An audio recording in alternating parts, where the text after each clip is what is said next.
We discussed the North Korean situation, including nuclear and missile problems and cyber activities. We reaffirmed our commitment towards complete denuclearization of North Korea. I received support from the other three countries aiming to bring immediate solution to the abduction issue.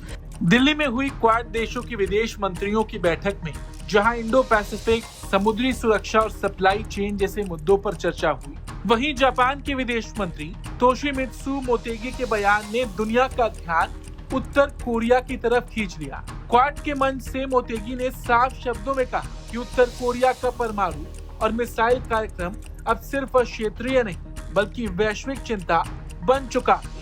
Quad के मंच से Japan के विदेश मंत्री ने बताया कि उन्होंने उत्तर कोरिया की स्थिति, उसके परमाणु और मिसाइल कार्यक्रम और साइबर गतिविधियों पर भी चर्चा की।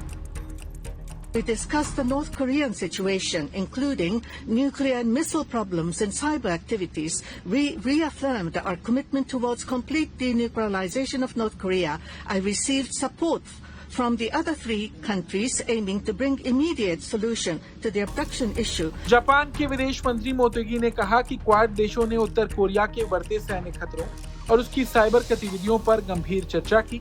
उन्होंने ये भी कहा कि जापान को अपहरण के पुराने मामले को लेकर बाकी तीन देशों भारत, अमेरिका और ऑस्ट्रेलिया से समर्थन भी मिला।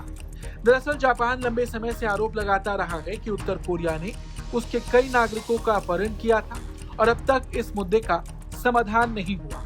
लेकिन मोटेगी का ये बयान ऐसे वक्त पर आया कि जब उत्तर कोरिया ने अपने संविधान में बेहद खतरनाक बदलाव किया। दक्षिण कोरिया की खुफिया एजेंसी के मुताबिक अब अगर किम जोंग उन की हत्या हो जाती है या किसी विदेशी हमले में देश की कमान व्यवस्था खत्म हो जाती तो उत्तर कोरिया की सेना अपने आप परमाणु हमला कर देगी, यानी अब किसी अलग आदेश की जरूरत नहीं हो। बताया जा रहा है कि ये बदलाव मार्च में हुई उत्तर कोरिया की सुप्रीम पीपल्स असेंबली की बैठक में पास किया गया। नए संवैधानिक प्रावधान के मुताबिक अगर देश की न्यूक्लियर कमान को खतरा होता है तो ऑटोमेटिक और तुरंत परमाणु जवाबी हमला किया जाएगा।